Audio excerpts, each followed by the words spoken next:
30 लाखांपेक्षा जास्त वारकरी, शेकडो किलोमीटरचा प्रवास आणि प्रत्येकाच्या ओठावर एकच नाव, विठ्ठल.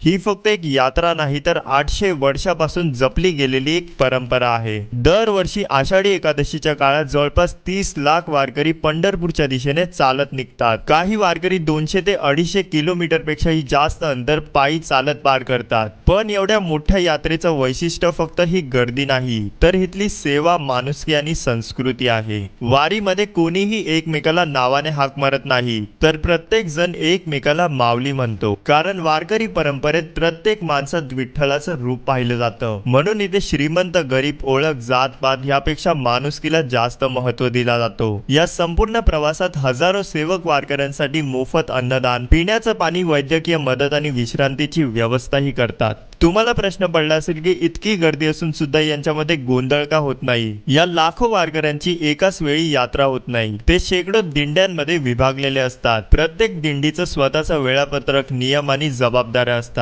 या शिस्तीमुळेच इतकी मोठी वारी पार पडते. म्हणूनच पंढरपूरची वारी ही फक्त पायी चालण्याची यात्रा नाही, ही सेवा, माणुसकी, श्रद्धा आणि लाखो लोकांना एकत्र बांधणारी जिवंत परंपरा आहे.